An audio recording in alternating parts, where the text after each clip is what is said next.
আমি BJP party ছেড়ে এখন নির্দলিতে আমি নমিনেশন করেছি। আপনি তো এর আগে পঞ্চায়েত ছিলেন? হ্যাঁ, এর আগে পঞ্চায়েত, এখনো রানিং পঞ্চায়েত। আমি কোন দলের থেকে? আমি বিজেপি পার্টির ছিলাম, কারণ আমাকে বিজেপি পার্টি নেক্সট এন্ড পর্যন্ত আমাকে আশ্বাসন দিয়েছে যে টিকিট আপনার হবে, কিন্তু এখন পর্যন্ত আমার টিকিটের নমিনেশন হয়নি বিজেপি পার্টিতে।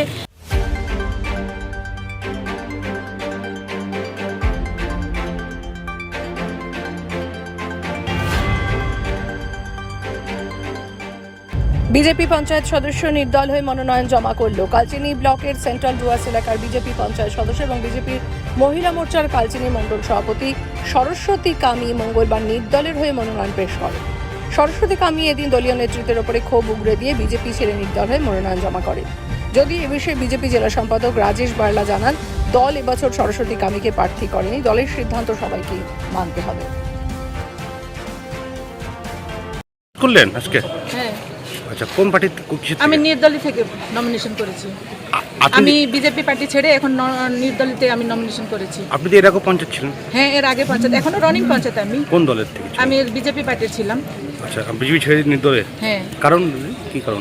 কারণ আমাকে বিজেপি পার্টি নেক্সট এন্ড পর্যন্ত আমাকে আশ্বাসন দিয়েছে যে টিকিট আপনার হবে, কিন্তু এখন পর্যন্ত আমার টিকিটের নমিনেশন হয়নি বিজেপি পার্টিতে। কালকে আমাকে খবর দেওয়া হয়েছিল যে কোর কমিটি বসে একটা নির্ণয় নেওয়া হয়েছে, কিন্তু ওই কথাটা ওরা লিক করে নাই। লিক করার কারণ ছিল যে ওনারা আগে থেকে ডিসাইড করে নিয়েছিল অন্য ক্যান্ডিডেটকে। টাকা পয়সা নিয়ে কোনো ক্যান্ডিডেট করেছে এরকম কোনো অভিযোগ হতে আছে পারে, নাকি? টাকা পয়সা তো নিবেই তো। আমি টাকা দিই না, আমার থেকে হয়নি। টাকা দিলে তো আমারও তো হয়তো। ডিমান্ড করেছিল নাকি? হ্যাঁ, ডিমান্ড করেছিল। টাকার ডিমান্ড?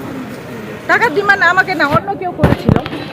মন্ডল প্রেসিডেন্ট করে নেই, হয়তো পারে মন্ডল প্রেসিডেন্টকে ওরা করেছে, ওরা দিয়েছে, সেই জন্য তো আমাকে দেয় নাই। আপনার থেকে তো করা হয়নি? আমার থেকে করা হয়নি। আচ্ছা, আমাদের রাঙ্গামাটি সেন্টার ডুয়ার্সে দুইজনের ঝামেলা ছিল ওরকম, ওকেও হবে না আমারও হবে না এরকম কথা ছিল, কিন্তু ওর থেকেও কিছু হয়েছে হয়তো, সেজন্য ওর কালকের ডেকে ওকে নমিনেশন করা হয়েছে। আমাকে শুধু ডাকে নেই, বলছে যে 2টা অবধি আমরা রিজাল্ট করব।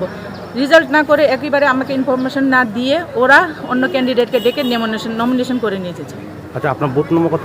আমার বুথ নম্বর 11/94। আপনার নাম? আমার নাম সরস্বতী কামি, চুয়াপাড়া জিপি না? চুয়াপাড়া জিপি। দেখো, সবাই রাইট আছে, সবাই করতে পারে, কাকে তো আমরা বাধা দিতে পারি না।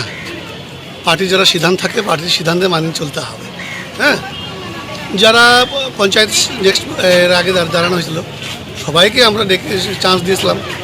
এবার যারা যারা নতুন করে আসতেছে, যারা কর্মীরা, তাদেরকে দেওয়া হচ্ছে, যারা পুরনো যারা পঞ্চায়েত তাদেরকে দেওয়া হচ্ছে। কিছু কিছু ক্ষেত্রে যেখানে এই রাঙ্গামাটির কথা বলি, ওখানে নতুন যারা আসছেন তাদেরও দাবিদারি, তারা অনেক দিন ধরে কাজ করছেন, ইনারও পঞ্চায়েত ছিলেন, ইনারও অনেক কাজ করেছেন। আমরা ওনাদেরকে বলবো না কাজ করে নেয়, আমাদের পার্টিতে অনেক সংঘর্ষ করেছেন, কাজও করেছেন, কিন্তু